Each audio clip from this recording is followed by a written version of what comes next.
আপনারা জেনে নিন লগ্নের চতুর্থ মালিক বা চতুর্থ অধিপতি লগ্নের 12টা ঘরে থাকলে কি কি রেজাল্ট হয়।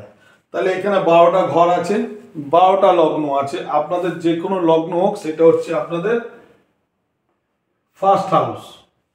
তাহলে 12টা ঘরের 12টা লগ্ন, আপনাদের যাই লগ্ন হবে সেটা হচ্ছে আপনাদের ফার্স্ট হাউস।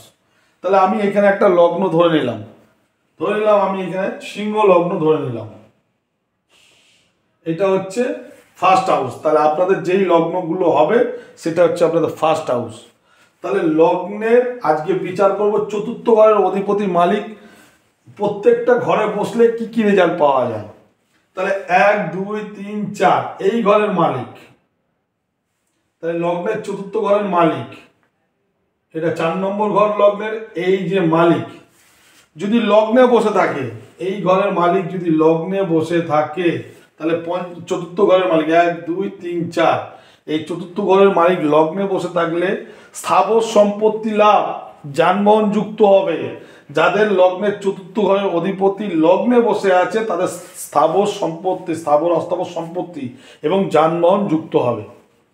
এবার লগ্নের চতুর্থ ঘরের অধিপতির মালিক যদি দ্বিতীয় ঘরে অবস্থান করে, লগ্নের দ্বিতীয় ঘরে অবস্থান করে এই মালিক যদি এখানে থাকে, ভূমিজ ও খনিজ ব্যবসায় অর্থগমন। তাহলে এদের ভূমি আর খনিজ ব্যবসায় অর্থ আসবে, তাই চতুর্থ ঘরের মালিক দ্বিতীয় থাকলে।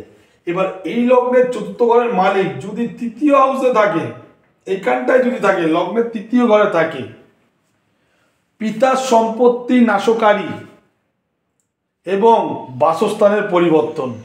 তাহলে যার থাকবে তার পিতার সম্পত্তি নাশ করে ছাড়বে এবং বাসস্থান পরিবর্তন হবে। এবার চতুর্থ ঘরের মালিক যদি চতুর্থতেই থাকে, এইখানেই যদি থাকে, সুখ সৌভাগ্য যুক্ত হবে। তা চতুর্থ লগ্নের চতুর্থ ঘরের মালিক চতুর্থ ঘরে অবস্থান করে, তার সুখ সৌভাগ্য অবশ্যই থাকবে। যদি চতুর্থ ঘরের মালিক এই লগ্নের পঞ্চম হাউসে যদি অবস্থান করে, এই মালিক যদি এইখানটায় থাকে, তাহলে ভূমি ও ধনলাভ এবং জুয়া খেলায় দক্ষ।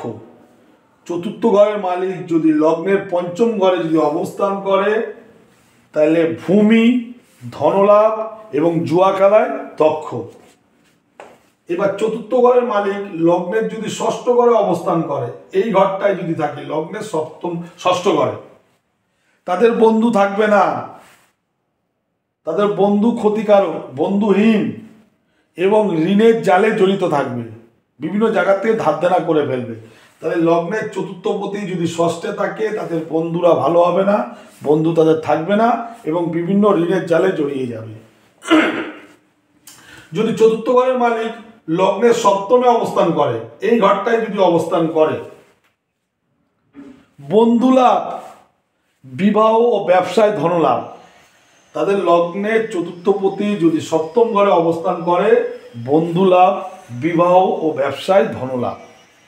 যদি চতুর্থ ঘরের মালিক লগ্নের অষ্টম ঘরে অবস্থান করে, এটা হচ্ছে অষ্টম ঘর, লগ্নের অষ্টম ঘর, তাই এই চতুর্থ ঘরের মালিক যদি এইখানটা অবস্থান করে, কলহ প্রিয়, ঝুট ঝামেলা নিয়ে তারা জড়িত থাকে, মোকদ্দমা, মামলা মোকদ্দমা, অপঘাত, ভূমি সম্পত্তি নাশ। তাহলে কি বললাম, লগ্নের চতুর্থ ঘরের মালিক যদি অষ্টমে অবস্থান করে, আপনাদের লগ্নের কলহ প্রিয়, মামলা মোকদ্দমা, অপঘাত, ভূমি সম্পত্তি নাশ হয়ে যাবে। যদি চতুর্থ ঘরের মালিক লগ্নের নবম হাউসে যদি অবস্থান করে, এই নবম ঘরে যদি এই চতুর্থের মালিক যদি চলে আসে, অর্থলাভ, বিদ্যাবান এবং ধার্মিক হবে। তাহলে লগ্নের চতুর্থ ঘরের মালিক যদি নবমে থাকে, অর্থলাভ, বিদ্যাবান এবং ধার্মিক হবে। এবার আসা যাক দশম ঘর। তাহলে লগ্নের হ্যাক হাউস হলে, এটা 1 নম্বর ঘর হলে, এটা দশম ঘর। এই দশম ঘরে যদি চতুর্থ ঘরের মালিক যদি চলে আসে, এখানে যদি অবস্থান করে, বাণিজ্য দ্বারা গণ্যমান্য, তারা ব্যবসা বাণিজ্য করে গণ্যমান্য মান সম্মান পাবে এবং রাজদ্বারে সম্মানিত হবে। তাহলে চতুর্থপতি দশমে থাকলে, এবার চতুর্থপতি একাদশ ঘরে থাকলে, লগ্নের একাদশ ঘরে থাকলে এই চতুর্থপতি যদি এখানে অবস্থান করে, সৌভাগ্যবান, এক কথায় সৌভাগ্যবান, তাদের সব কিছু ভালো, যেখানে হাত দেবে সেটাই সোনা।